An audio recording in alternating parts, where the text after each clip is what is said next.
Welcome and good night. You are listening to Petroleum 101 here on Kaieteur Radio, where we discuss the latest developments in Guyana's oil and gas sector.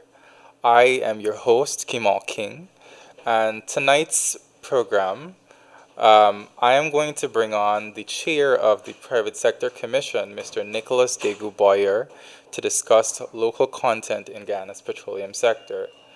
Um, as you know, after the new administration took up office on August 2nd, one of the things it did was to install a local content advisory panel to inform the government of changes they can make to the current local content policy framework in order to maximize local participation in the sector. And I'm sure that as a leader in the private sector, Mr. Boyer will have quite a valuable input to give to us. Mr. Boyer recently was the president of the Georgetown Chamber of Commerce and Industry, and he has since moved over to chair the Private Sector Commission. So he has a very wide exposure. And Mr. Boyer, just say hi to our audience first for us. Thanks, thanks, Kima. I'm guessing that everyone can hear me clearly. Yes. And perfect. So let me say, I guess the reason for the mic check obviously is because I'm joining you via Zoom. So let me say good evening to all your listeners. I hope they find this next hour of discussion informative. I'm sure you're going to pepper me with quite a few questions on local content. But just a quick introduction. So, for all your listeners, my name is Nicholas Boyer. My home business is National Hardware, but as a representative of National Hardware, I sit at the Georgetown Chamber of Commerce and Industry as a member of the council.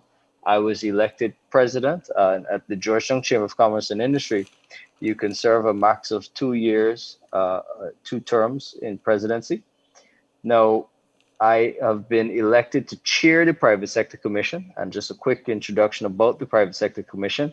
The Private Sector Commission is an umbrella body which brings together a number of the business service organizations to so that they can sit at one table and discuss issues that are affecting the private sector as a whole.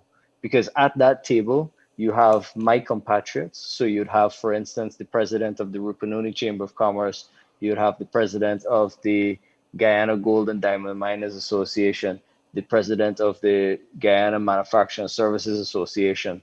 So it's more of a table where a group of equals get together and we discuss issues that are not just particularly affecting a sector, or an area, but affecting us all equally. And so that is the idea of what the Private Sector Commission is or represents. And so my seat at the Private Sector Commission is because I'm the president of the Georgetown Chamber. Okay, so I'm to understand that you're still um, on the GCCI council, so to speak. Yep, on the council and still I'm president. And that is what, once my presidency ends, then I can no longer sit at the Private Sector Commission as the president of Georgetown Chamber. It would be my successor, um, who is president of the chamber then, who will sit at the PSC as the rep from the Georgetown Chamber to the PSC. And Okay. so that's what it meant. It's meant to be this place where all the heads of the various business service organizations get together to discuss exactly the issue you want to discuss tonight. For instance, local content, because the idea is that local content is going to be an issue that touches a number of varying sectors as well as areas across the country. Okay, thank you for that clarification. Um, so, what I'm getting from what you just said is that there is a different scope or reach that you now have as the chair of the PSC. Could you explain how distinct that is from what you do at GCCI? So as the GCCI president, my focus was commerce and the interests of my member businesses, as well as the interests of certain things in Guyana as a whole. With the chairmanship of the private sector, it now brings me into some other sectors that I may have stayed away from previously.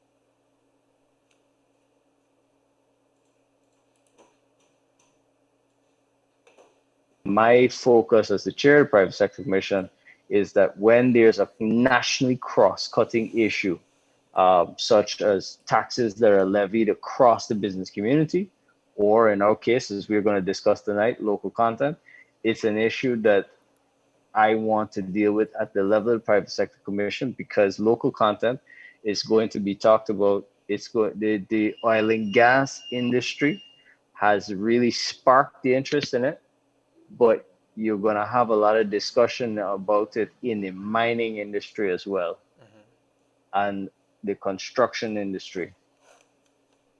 That's something that you're going to be advocating for because I know the advocacy for local content has been specific to oil.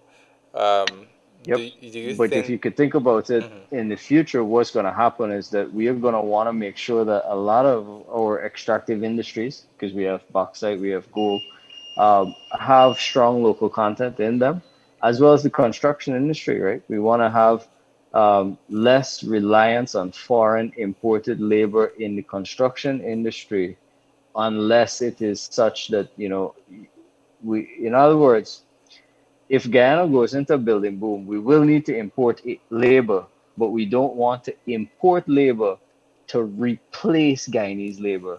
We want to import labor to supplement Guyanese labor, Okay. right? In other words, there must be jobs for our Guyanese brothers and sisters. All right. Now, at GCCI and as the chair of the PSC, I would like to know if you would have had access to surveys or data that could um, help to inform us of where we are in terms of achieving local content in the oil and gas sector. Could you share your knowledge with us about that? So we received a presentation from DAI, who run the Center for Local Business Development, and they presented a lot of information that you've seen public before. They've done a wide economic study, but it also talked about some of the involvement in the industry. The thing is that you have uh, the information that Exxon's put out there in how much thousands of jobs and how much they've spent in terms of local content. But the hard part that I've been catching my tail to really figure out is where are we in terms of actuality versus potential? Because it's that gap is what we really want to legislate for, right?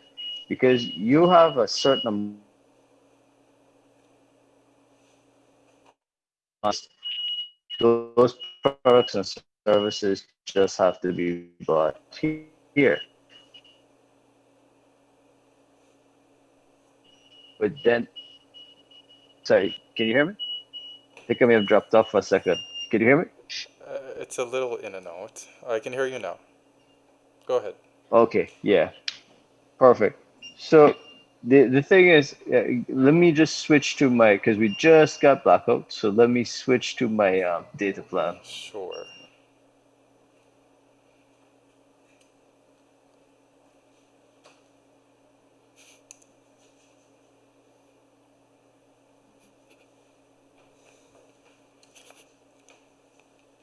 Yeah, can you hear me?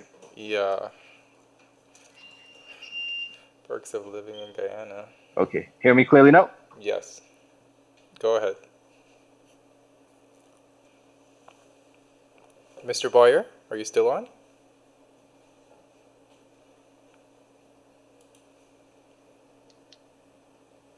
So what I was saying is that what we wanted. Can you hear me? Yes, I can hear you.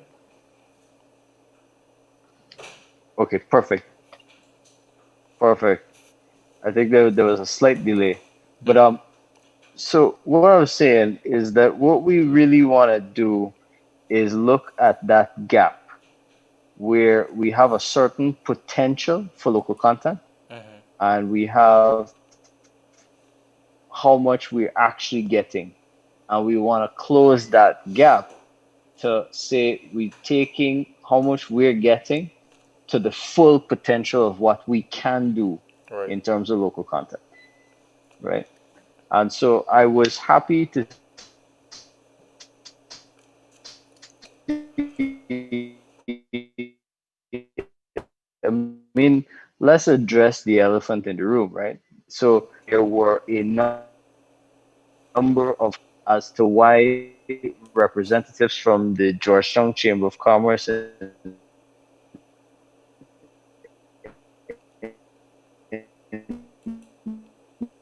industry were left off. And for me, arms about it, but I personally wasn't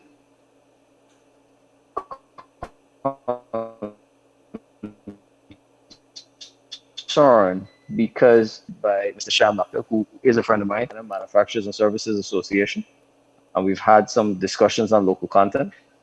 And secondly, is that I am more concerned about the output, right? Mm-hmm. Because it is, for me, the importance is not whether anyone who is on the panel. Now, this is a personal view, right? Yeah. Because members of my chamber had a different view. But my personal view is I am concerned about the output of the panel. Yeah.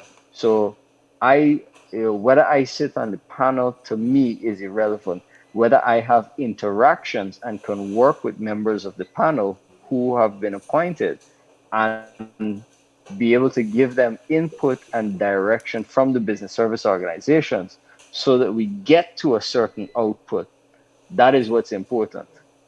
Because if I sat on the panel but we didn't do anything, it didn't matter what I sat on the panel. What matters is what is the output of the panel in terms of recommendations to government. Because currently we have a policy in place and the chamber had made a number of recommendations based on its reading of the policy. One of those major overarching recommendations is that we need to get to local content legislation, right? Okay. So for us, we want to see and will recommend to the panel that we move from policy towards a legislation, something that's flexible and something that's scalable. My predecessor at the chamber, who's now minister in government, Mm-hmm. had always advocated for something similar. In fact, he drafted a model legislation just to kind of prove that hey, we can do this, we can write this up, and we can do this and get it implemented. Right? The idea is just to say, let's get past the roadblocks. So that's kind of the way I would address the elephant in the room. Okay. To say, Okay, right. Um, I want to follow up on that question, but let's just go to a brief ad break for a few minutes and then we'll come back. sure.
All right, now we are back with Petroleum 101 here on Kaieteur Radio.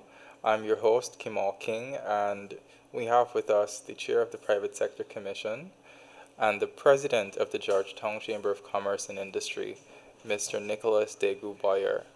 We started off a conversation about local content. Unfortunately, we got off to a rocky start with some connection issues, but we're fine now.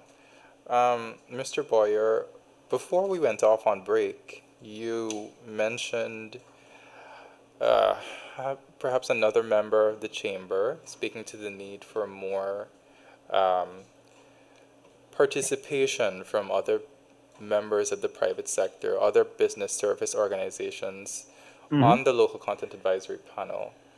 Um, I would have thought, this is my personal comment, Mm-hmm. is that the reason someone would want to have more business service organizations represented is that um, there would be a wider scope for consultation. Because I think one of the issues that we heard from one business service organization is that the recommendations that the private sector made, they were not well heeded in the current local content policy that we're utilizing.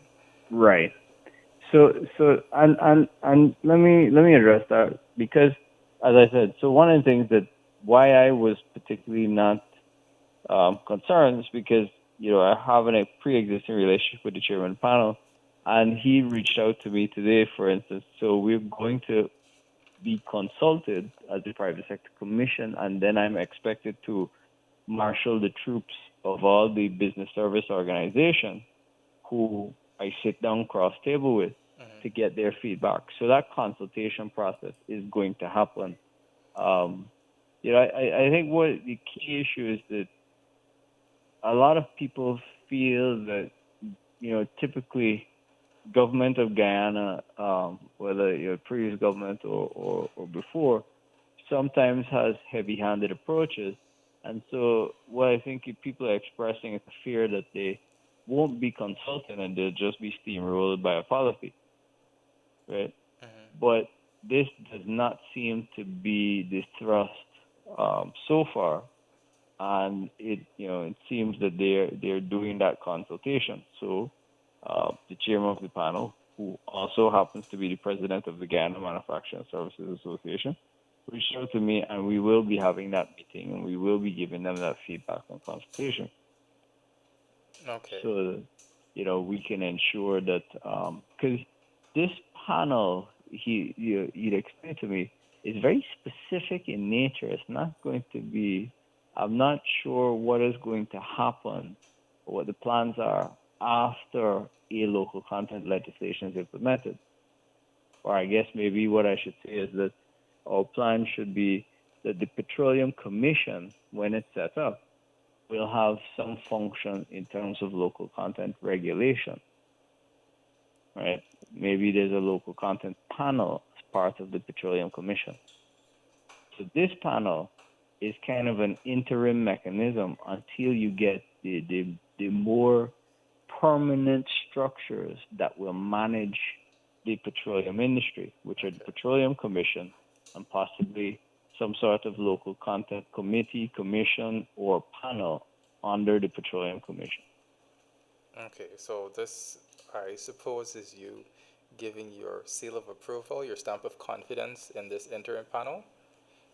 Yeah, yeah. I mean, what I would say is that, and I mean, I'll tell you straight up, right? There are a lot of people who would argue with me, but this is my personal view, as well as some that I've talked to. It's a very touchy subject, and there are lots of views either every other way. But I am giving my personal seal of approval that I'm confident I can work with this panel, give feedback, and try to achieve a positive outcome along with them for the country in terms of local content. All right. So let's talk about the policy that's currently in place. Hmm. I know you came on before and you made some comments about this panel. You've also had with the GCCI one or two panel discussions where you discuss the policy. Um, That's correct. what do you think about the way the policy is currently structured? Is it fit? I was going to ask if it was fit for purpose. Um, I think a lot of people have pointed out that it needs work. Do It, you it, believe that it ignores the recommendations of the private sector? yes. The short answer is yes. Right. So the long answer is that the policy almost works as like an abstract paper because it's very general, setting out some clear, lofty language, right? But to actually implement what is on that paper is very hard because how do you measure it? What are your targets? How do you achieve? Because if you think about it, let's look at it from an operator's perspective. So you're an operator, and what you are is you're essentially a company hired to build infrastructure that will take this country's patrimony, using the word from the opening of your show, and basically market it to the world market and get it sold, right? So to do that, you have to carry out some specific steps where you build infrastructure offshore Guyana, and you also have some amount of ongoing operations once that infrastructure is built, right? Now, if Guyana is frozen in time from today onwards, we know for sure there's discussions of at least 5 production facilities, which more likely than not are these floating production storage and offloading vessels, the FPSOs, off the coast of Guyana, right?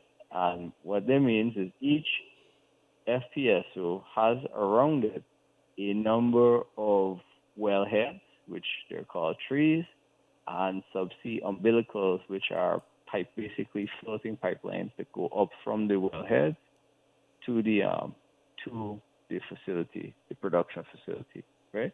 And then, of course, to support that, because these things are floating cities in the middle of the ocean, you have a number of platform supply vessels that will carry goods and people back and forth to these facilities, right? So essentially, you're having these satellite cities out there, and you have this specialized equipment. Now, Guyana, with no history in the oil industry, definitely is going to find it hard to participate in the offshore construction in terms of offering technology, right? But but there are certain things that need to happen in country during the installation campaign. Now, similarly, when you get to the point of production is going to be here for 40 years, right? And we should be getting a good share of the value from production that can be captured for local content. Employment, provision of steady supplies, spares, parts for this facility, you know, installation and labor.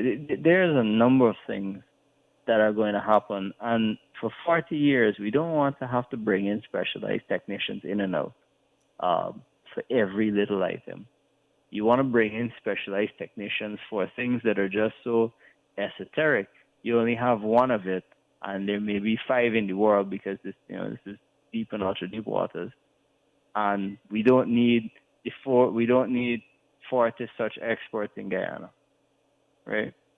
So we need local content that makes sense and that will be here for a long period of time.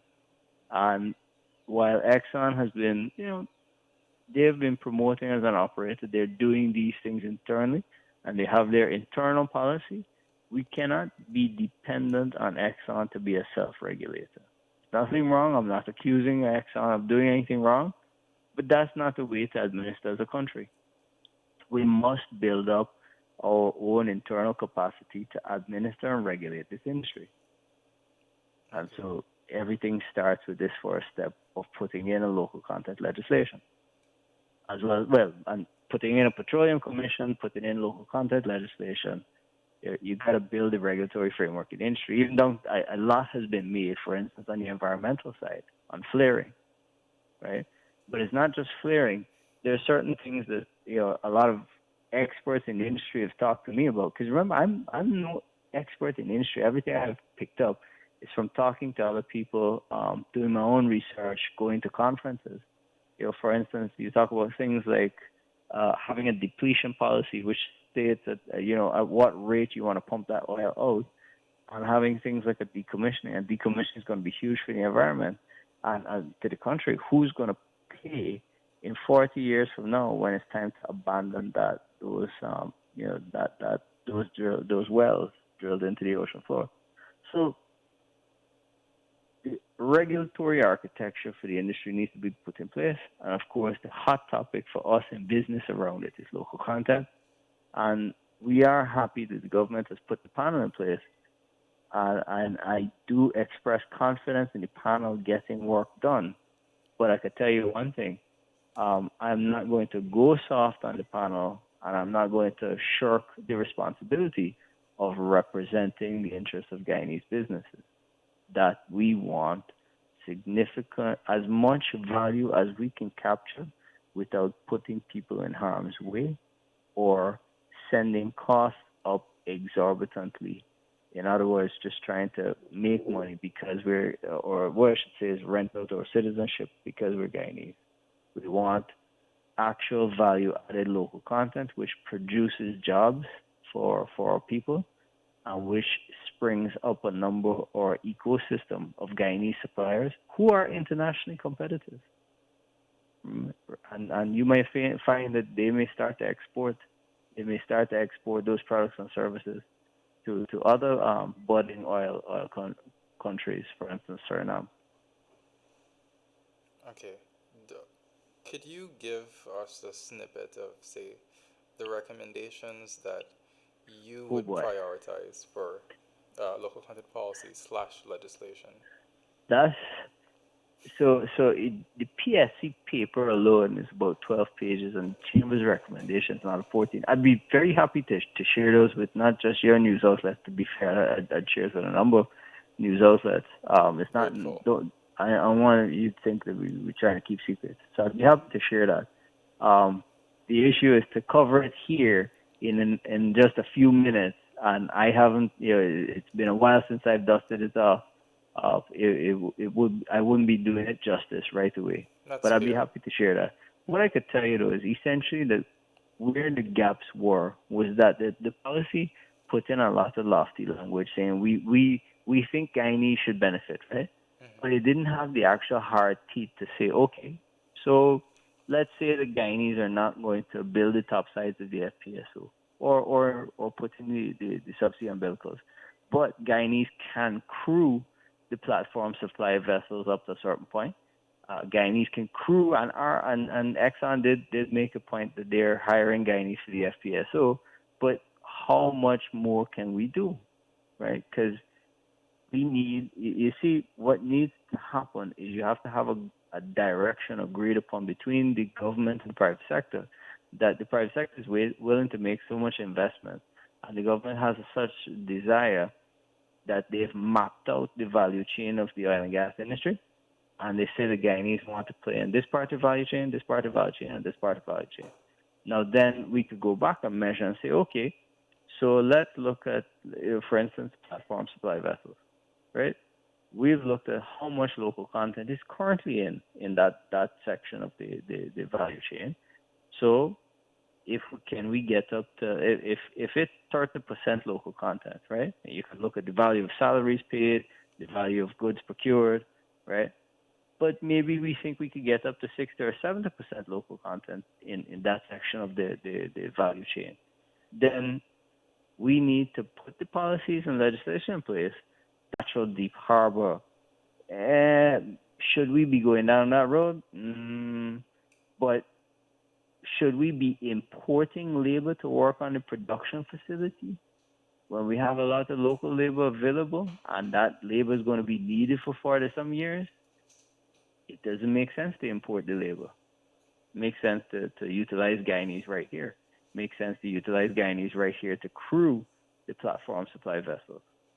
Okay. So it's understanding where our skill sets are and the value that we can create is. Okay, now, I'm gonna ask you one final question on local content, and then I want to perhaps bring the conversation more wide into the general oil sector. Sure. Um, do you, could you speak to any sort of, mm, Yes.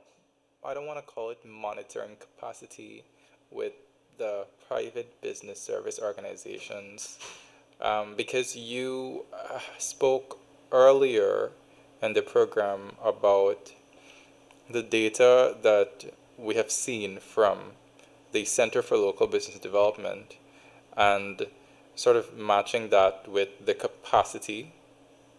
Um, could you speak to whether you've been able to monitor that? You know, the thing about the local business service organizations, if I were to show you, and most of our annual financials are should be public.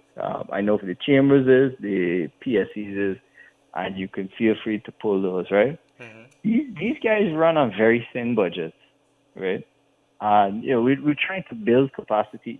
They are very representative of the private sector in Guyana, and we are certainly building capacity every day.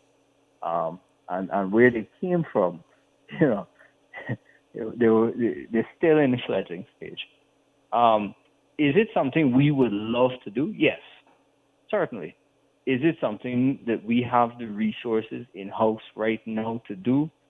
I don't think so because you need to hire a full time proper secretariat to do that. Because what you're saying is, can can you dedicate? You would need an economist, uh, you know, somewhat of an engineer, and at least a lawyer, specifically who knows trade law, to sit down in one room. You gotta be able to pay them and basically pay them forever, and they monitor,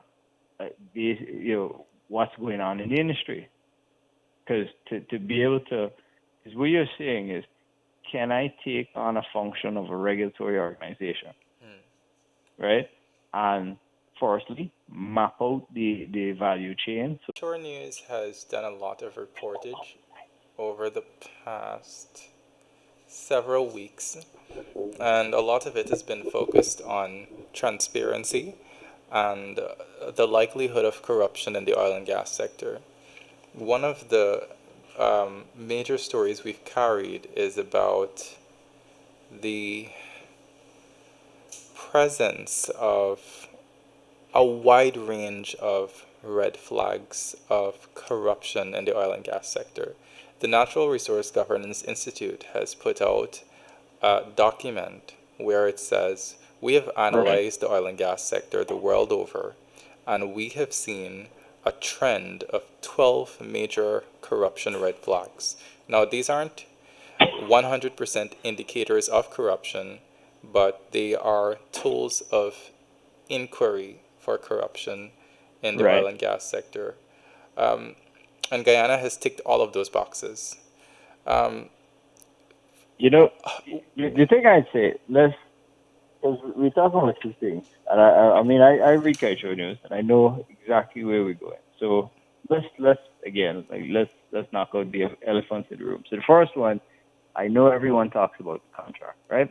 And let's first discuss what the VP had said in his interviews in the campaign trail. yeah. He would touch all the contracts except ExxonMobil, right? Hmm. My personal view, just so everybody's clear, is that for me, it's a very tricky situation. I don't know enough to say, I put it this way. What we need to do as a nation is to do a study of comparable contracts across areas. You have Suriname. Suriname is as analogous as it gets. You have other areas that could be close by, Mexico, and then right, you you just you just have um, those areas, as well as you have some. So that's on the contract side of it. On the side of the what is it? Sorry, the Natural Resource Governance Institute items, right? Where we're talking about how blocks were issued. The thing is, you're coming from a basically area that was frontier, and you need to have policies put in place, both on having studies in terms of what is out there, how you're going to do bidding rounds, how you're going to do relinquishment, and so that you can manage, let's say that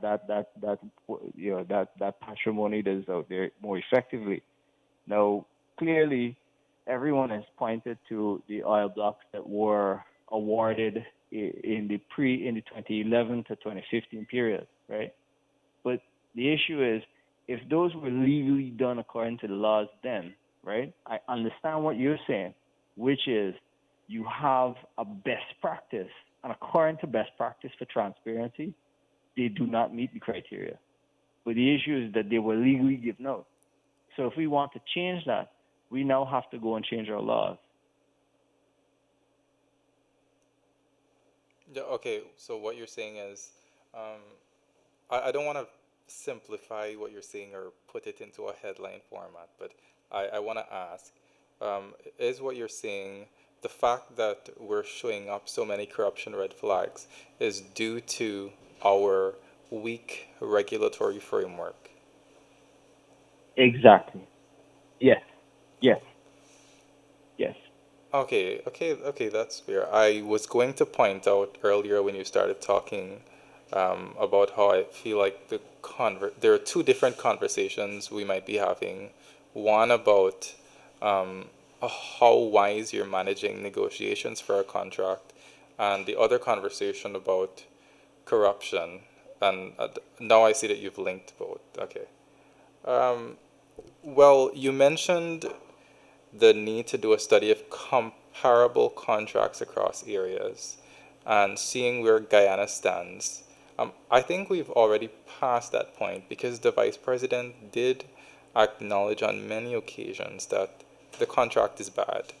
And so Then, yeah. then what I suggest is, I've said this before. I think on Globe Spam, we hold a referendum, and the government of Guyana has to act on the referendum. The government of Guyana is a representative of the voice of the people, right? I personally would say that what we should do is go out and let the people say to the government, right? We want this negotiated, or we want it not negotiated, because there's a lot of speculation back and forth. Clearly, if you talk to the average man in the street, they'll say, let's renegotiate the contract. Well, just like the British did for Brexit, let's go take the referendum, and then let's see, is this something that the population wants the government to renegotiate? And then if the population has said to the government clearly, we want you to renegotiate this, the government has a mandate and has to act on that mandate. It's something that, what you want to at least show to the international investors is that if the population of Guyana has mandated the government to do something, they have to act. They cannot run from the fact that that is what the people of Guyana want them to do. Okay. Right? But I won't lie, it's not an easy conversation to have, because obviously everybody's going to start with the sanctity of contracts and other such arguments. But the idea is that if the population of Guyana basically, let's look at it from private sector terms, right? In 2015, the population of Guyana hired the AP and UAFC to be the government and their representatives. In that period, if the population felt that the AP and UAFC did not represent their best interest in the petroleum sector, then the population should have access to tell their current representatives to go back to say, hey, you need to go renegotiate this because we weren't happy with what the government we then elected did. Okay. I honestly don't have a better answer, a different answer, because that is just the best, given the situation, it's the best read I could take. Because if it is that we need to go and renegotiate, and every let's say a majority of Guyanese citizens want us to do that. We need to do it. And how we need to renegotiate is we need to hire international experts, benchmark where our contract is, benchmark where we should have gotten to or where we didn't get to, and go and negotiate with Exxon to say, look, here's the gap. We want to close the gap. It's the same with local content, right? So that when you sit down at the negotiating table, you have hard scientific evidence to say this is how much we should be getting as a nation in this position with this type of resource, with this quality of resource, and with it taking this much of investment to lift, and with you earning such a return. None of these numbers are truly secrets at this point because there's so much analysis and information available about the industry that you can use it to do a good negotiation. Okay, thank you, Mr. Boyer. That has brought us to the end of our show. This week, we had a very fruitful conversation about local content, perhaps governance, and the oil contract. I am going to allow you a minute to give any closing comments you'd like to make. Sure. I mean, the key thing I'm concerned about right now, because it is within my, it's something I've advocated before I became chairman of the Private Sector Commission. I want to keep the focus on local content. With the contract, there's not much I can say. I mean, personally, the thing is, it's hard to get everybody to get it on a single position in contract. My personal position is that I think our government should have negotiated better. And I think that they should have gotten better terms for the industry. If I were advising the government of Guyana today on what to do, my actual thought process would be to maybe go out to the referendum, get the mandate, and if the people of Guyana, if more than, let's say 51% of the people of Guyana say, hey, go and renegotiate, and we need to go and sit down and have these hard conversations to get that done. But coming back to local content, I think we need to understand where we want to go as a nation, what skill set we want to have, and then we need to build the industry that will get us there. Because it starts first with education, creation of all the engineers and technicians who will turn wrenches and bolts in the industry, and it then moves on to getting those engineers and technicians jobs when they graduate, and not just we're talking about meaningful jobs. And then you have the SMEs who will grow up into large companies supplying services to the industry. We need to be able to provide them as baby companies the protection they'll need to grow, because it's not easy for these baby companies to come and compete with some worldwide or some regional giants. They need that help and protection from legislation. Okay, thank you, sir. I hope to have you back on this show later in the year when we do get to local content legislation, when we have those discussions. I'd like to have you on a panel talking with other leaders in the business business service organizations, if that's all right. Sure. All right, now. All right, cool. Thank you. Excuse me, I have to go run and deal with the generator. Okay, sure. The joy, as you said, I think when you were waiting for me to get connected, I caught the bit of it. The joys of living in Guyana. Yes, I thought you didn't hear. I did catch that bit. All right, good night, sir. Take it. Take it. Viewers, listeners, thank you for joining us this week for another fruitful conversation about your oil and gas sector and your patrimony. Please join us next week again on Tuesday night for Petroleum 101, where we're going to have yet another expert to talk to us about what matters. So I'm your host, Kemol King, and you're listening to Kaieteur Radio, 99.1, 99.5 FM. Good night.